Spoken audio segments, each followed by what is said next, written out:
नमस्कार विद्यार्थी मित्रांनो, वायसी एज्युकेशन महाराष्ट्र चॅनलमध्ये आपले स्वागत आहे।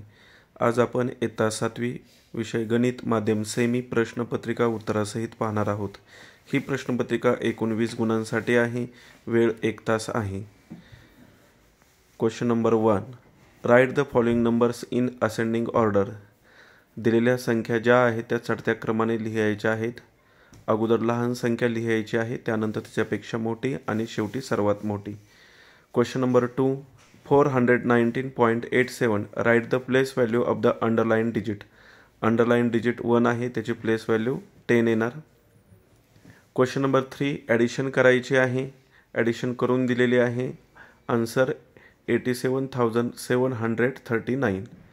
त्यानंतर क्वेश्चन नंबर 4, सबट्रॅक्शन करायचं आहे, सबट्रॅक्शन करून दाखवलेली आहे। आन्सर 48,092। क्वेश्चन नंबर 5, मल्टिप्लाय गुणाकार करून दाखवलेला आहे। Question number 6, simplify the expression 40 × 10 divide by 5 + 17। कंचे भागुबे बॉडमॉस प्रमाणे अगोदर भागाकार केलेला आहे, त्यामुळे 97 उत्तर येत आहे। क्वेश्चन नंबर 7, मल्टिप्लिकेशन 10.52 × 7 मल्टिप्लिकेशन केल्यानंतर 73.64 उत्तर आलेलं आहे। Question number 8, find the perimeter. परिमिती काढायची आहे। दिलेल्या आकृतींची जी लांबी आहे लांबीची बेरीज करायची आहे। बेरीज आली 29 centimetre. Question number 9, addition of binomials expression 2x + 3y + 3x + 4y। Answer 5x + 7y। Question number 10, which 2 types of accounts you can open in bank. Answer saving account, current account। Question number 11, 15 workers take 8 hours to build a wall. How many hours will 12 workers need to build the same wall? याचा आपण answer पाहूया। प्रश्न समजावून घेऊया। 15 कामगारांना 8 तास लागतात, तर 12 कामगारांना किती तास लागतील? व्यस्त चलन दिलेलं आहे, म्हणून 15 × 8 = 12 × x। 12 ने डिवाइड केलं, एक्सची किंमत 10 आली, म्हणजेच 12 कामगारांना 10 तास लागतील। Question number 12, if 7 kilogram onions cost of 140 rupees, how much must we pay for 12 kg onions. 7 kilogram कांद्याची किंमत 140 आहे, तर 12 किलोग्राम कांद्याची किंमत किती? डायरेक्ट व्हेरिएशनचं उदाहरण आहे, म्हणून 7/12 = 140/x। तिरकस गुणाकार केला, 7 × x = 12 × 140। 7 ने 140ला भागाकार केला, 20 आले उत्तर, म्हणून x = 12 × 20। 12 × 2 = 24, 0 0, एक्सची किंमत 240 आली। Answer cost of 12 kilogram onions is 240 rupees. हे डायरेक्ट व्हेरिएशनचं उदाहरण आहे। आणि क्वेश्चन नंबर 11 जो आहे तो इन्व्हर्स व्हेरिएशन म्हणजे व्यस्त चलनाचं उदाहरण आहे। दोन्हीही उदाहरणांचा व्यवस्थित सराव करा, IMP उदाहरणं आहेत। Question number 13, what will be the area of square with side 40 centimetre. Answer area of square side into side 40 × 40 1600 square centimetre. Question number 14, the diameter of circle is 40 centimetre, find its circumference c = πd किंवा toys पायर वापरलं तर चालतं, परंतु इथं diameter दिले असल्यामुळे आपण डीच घेणार आहे। सर्कम्फरन्स आला 44 सेंटीमीटर।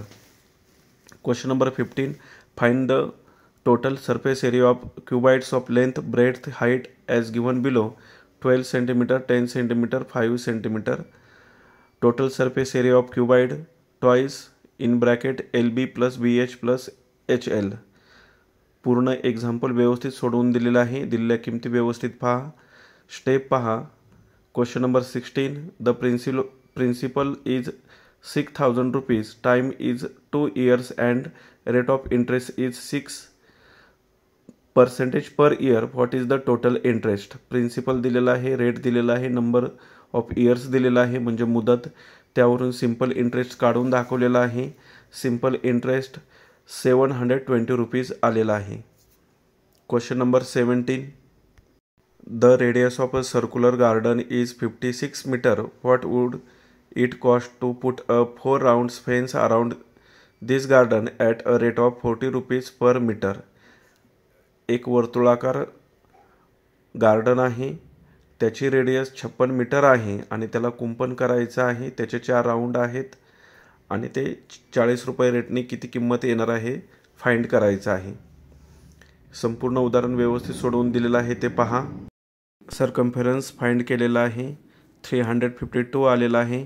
त्यानंतर टोटल लेंथ काढली, 4 राऊंड असल्यामुळे 4ने मल्टिप्लिकेशन केलं, 1408 मीटर येणार आहे उत्तर. इथं एम राहिलेलं आहे. टोटल रुपीज 40 रुपये एका मीटरला म्हणून 40ने मल्टिप्लिकेशन केलेलं आहे. Answer 56,320 rupees. Question number 18. What will be the labor cost of laying the floor of an assembly hall that is 16 meter long, 12 meter wide if the cost of laying 1 square meter is 80 rupees?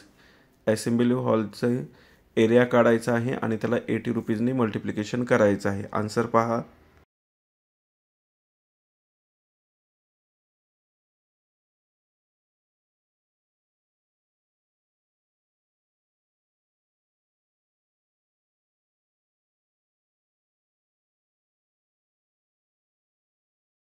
Question number 19. Sujay and Ajay invested 2,100 rupees and 2,800 rupees respectively and it started a business. They made a profit 3,500 rupees. How should it be shared? दोघांनी गुंतवणूक केलेली आहे 2100 रुपये आणि 2800 रुपये. त्यांना त्याच्यामध्ये फायदा झाला 3,500. तर त्यांना प्रत्येकी किती फायदा होणार आहे? सुजयला 1,500, अजयला 2,000. एक्झाम्पल इथं सोडवून दिलेलं आहे. त्यानंतर कंप्लीट द टेबल. रेडियस 7 म्हणून डायमीटर 14. सर्कम्फेरन्स फाइंड करून दाखवलेला आहे. 44 सेंटीमीटर सर्कम्फेरन्स आलेला आहे. अशा प्रकारे आपण 20 गुणांची प्रश्नपत्रिका उत्तरासहित पाहिली आहे. धन्यवाद.